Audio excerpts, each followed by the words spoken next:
What if you replace the oceans with Coca-Cola? At first glance, this idea sounds like a fizzy fantasy.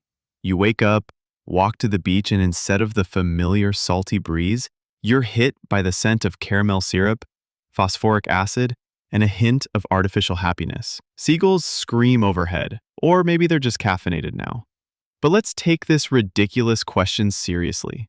What would actually happen if, somehow, every drop of salt water in the Earth's oceans was instantly replaced with Coca-Cola? The volume of the oceans is about 1.332 billion cubic kilometers. Coca-Cola produces 1.9 billion servings per day.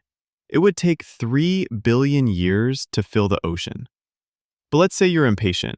Let's say you snap your fingers and boom, all the water is now Coke. What happens next? Well, first you kill basically everything. Most marine life has a problem with pH, salinity, oxygen levels, and, well, sugar. Coca-Cola is a highly acidic carbonated beverage full of sugar and caffeine. Not exactly Nemo-friendly. Within minutes, oxygen levels would plummet, fish would suffocate, coral reefs would die, and jellyfish would probably melt into weird, trembling puddles of glucose and protein. You might think, well, maybe something could adapt. Dolphins? Gone. Whales? Gone. That one shrimp? Also gone. Now let's talk chemistry. Coca-Cola contains phosphoric acid, carbonic acid, and dissolved CO2. It has a pH of 2.5. Seawater, in contrast, has a pH around 8. That's a massive shift. The acidic Coke would react with minerals in the ocean floor and coastal rocks. Massive chemical reactions would fizz up at every shoreline, potentially creating clouds of carbon dioxide gas and foam storms. Each liter of Coca-Cola contains about 106 grams of sugar. Multiply that by the volume of the ocean and you get a desert planet. Bacteria love sugar. Within hours, a microbial bloom of unimaginable scale would erupt, releasing methane and carbon dioxide. This sugar-fueled bacterial bonanza would lead to anoxic zones, dead zones, expanding rapidly across the globe. The air would begin to stink of fermentation. You'd get fizzy beaches, but not in a fun way. Oceans drive Earth's climate. Replacing oceans with Coke wouldn't just ruin marine life. It would crash the entire global climate system. Coke contains sugars and syrups that don't go quietly into the sky. You'd get sticky, molasses-like evaporation, clogging cloud formation.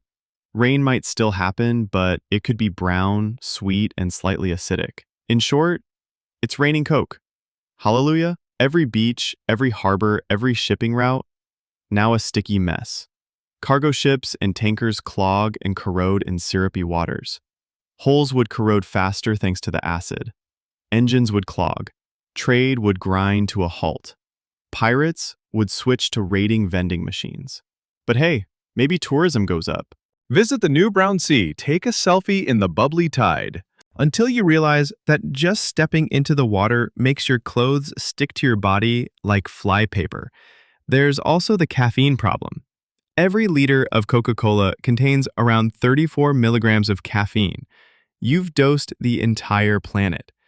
We're not saying the fish were hyperactive before they died, but let's just say the last whale might have sung "Stayin' Alive" very, very fast. You imagine a new era. Humanity adapts. We fish for bottle caps.